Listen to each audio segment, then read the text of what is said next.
State Senator Bill Weber here with a video update for all of my folks back home. It's a busy time here at the legislature right now as we are past our first deadline and second and third are coming up quickly. We will soon have the targets set and we can start putting budgets together.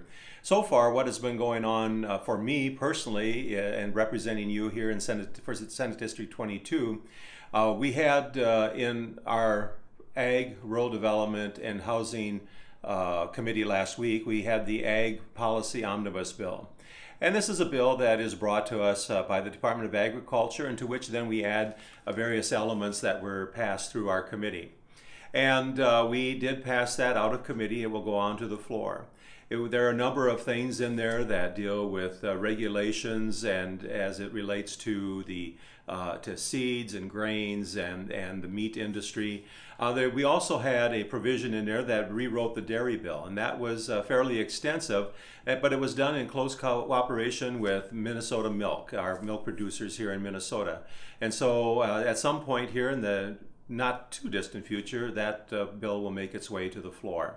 Other elements that I've been working on is I continue on with the True Shrimp legislation that received its second hearing that has been laid over for possible inclusion into the Ag Finance Bill. And I also have a couple provisions for the tax bill, and we are waiting hearings on those. Other things that I'm working on concern our cities in our district. Actually, tonight in state government, I will have a second hearing on a bill whereby provided economic certainty for Minnesota cities, whereby if they expend much or many dollars for wastewater treatment plants, the MPCA cannot require them to make substantial new improvements for 16 years. Right now, in many instances, we have communities that are spending $5, $10, or more million only within a year or two to be hit by new requirements that bring about a need for a similar expenditure.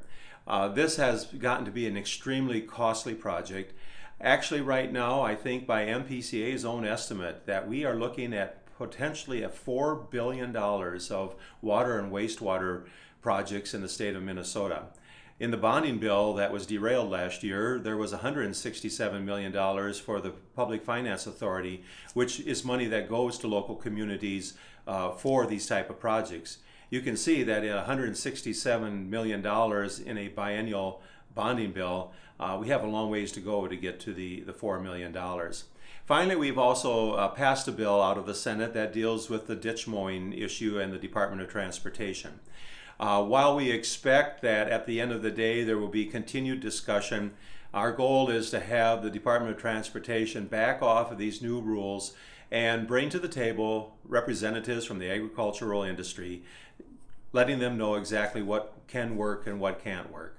Hopefully, as this bill is discussed and as it's passed in the House and comes to conference committee, we're hopeful actually that we maybe don't even have to go forward with it if MnDOT comes forward and provides a sense of realism into the rulemaking process. These are just a few of the things that we are dealing with up here, and the number of bills continues to grow. But I look forward to meeting the needs of Senate District 22 and the state as a whole. Thank you for this time and have a great day.